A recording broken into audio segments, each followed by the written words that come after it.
प्रिय दर्शकों, आज हम देखेंगे एक ऐसी असाधारण कथा जो आपको जीवन के गहरे सत्यों से रूबरू कराएगी।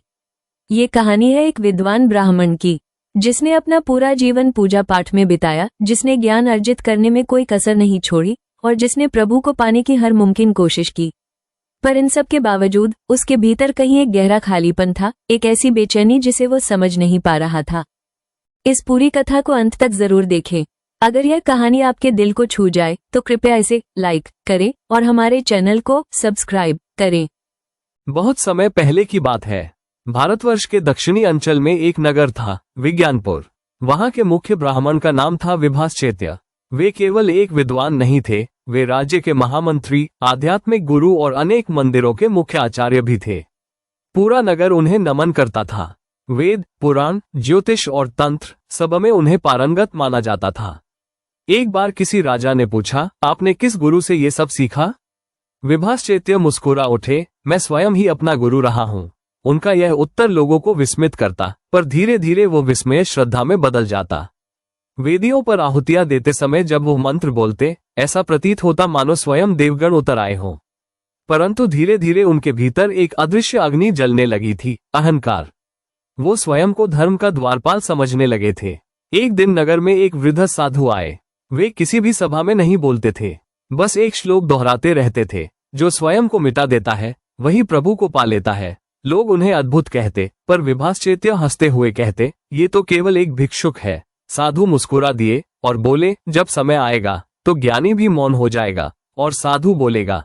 ये शब्द विभाश्चेत्य को चुभे, पर वे उन्हें तुच्छ मानकर आगे बढ़ गए।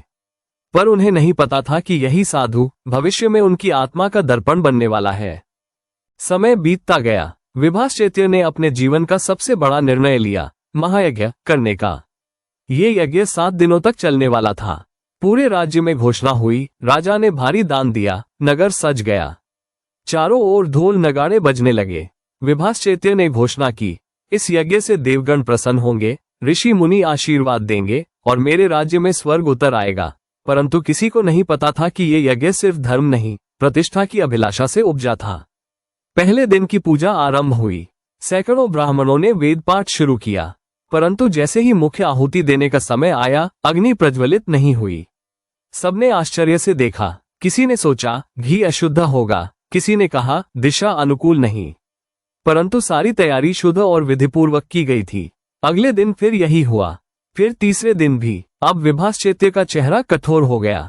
वे बोले, किसी ने अपवित्रता फैलाई है, मेरा यज्ञ किसी की दृष्टि से दूषित हुआ है। तभी तीसरे दिन की संध्या को वही वृद्ध साधु प्रकट हुए। लोगों ने उन्हें पहचाना, पर वे एकदम शांत थे। उन्होंने अग्निकुंड की ओर देखा और बोले, जहां भीतर अग्नि अहंकार की हो, वहां बाहर की अग्नि कैसे जलेगी? विभाश्चेत्य क्रोधित हो गए। तू कौन है ये कहने वाला? क्या जानता है यज्ञ, आचार, वेद, अनुशासन? साधु ने उत्तर नहीं दिया, केवल एक वाक्य कहा, तू जानता बहुत है, पर अब जानना नहीं, देखना जरूरी है। और यह कहकर वो वहां से अदृश्य हो गए। उस रात विभाश्चेत्य सो नहीं सके। वे अपने कक्ष में एकांत में बैठे रहे, हाथों में अपने जपमाला को घुमाते हुए, पर मन शांत नहीं हुआ। बार बार वो वाक्य गूंजता रहा, अब जानना नहीं, देखना जरूरी है। क्या अर्थ था इसका? उन्होंने सारी आयु में किताबी ज्ञान इकट्ठा किया था, पर अब उनके भीतर शंका की एक चिंगारी उठी। उन्होंने वेदों के पन्ने पलटे, पर वहां उत्तर नहीं था। उन्होंने गणना की कि किस तिथि पर कौन दोष हुआ होगा, पर समाधान नहीं मिला। आखिरकार वे अपने मंदिर के गर्भगृह में पहुंचे। दीपक टिमटिमा रहा था। उन्होंने भगवान की मूर्ति की ओर देखा, वो उन्हें मौन देख रही थी। और तभी अंदर से एक स्वर गूंजा, मैं प्रतीक्षा कर रहा हूं। जब तू स्वयं से खाली होगा, तब मैं भर सकूंगा। विभाश्चेत्य चौंक गए।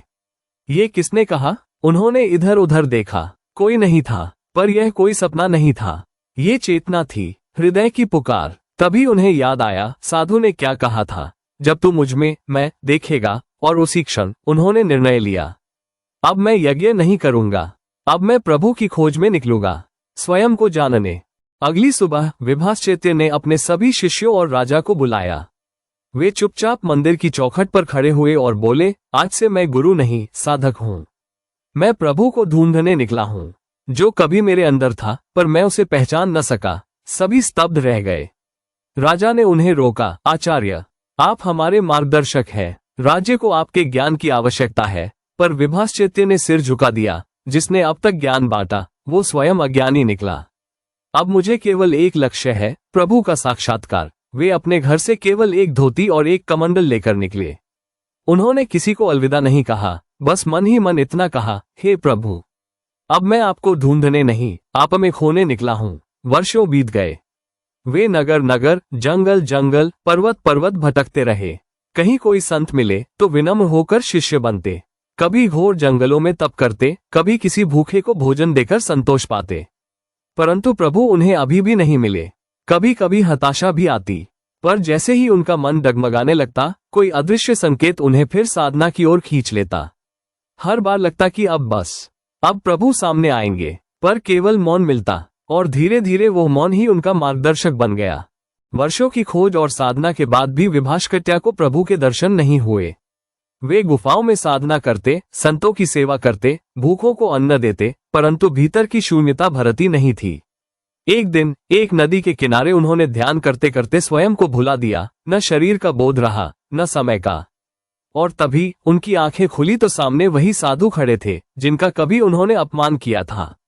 साधु मुस्कुराए और बोले, अब तू देख सकता है। विभाश्चैत्य ने आंखें मूंदी और भीतर उतर गए। वहां जहां कोई ग्रंथ नहीं, कोई विचार नहीं, केवल मौन था, और उस मौन में प्रभु थे। उसी क्षण उन्हें समझ आ गया, प्रभु को जानने की नहीं, जीने की आवश्यकता थी। और जब मैं पूरी तरह मिटता है, तभी वह प्रकट होता है। अगर आपको ये कहानी अच्छी लगी हो तो कमेंट में जय श्री नारायण लिखें और ऐसी ही प्रेरणादायक कहानी सुनने के लिए हमारे चैनल को सब्सक्राइब करना ना भूलें।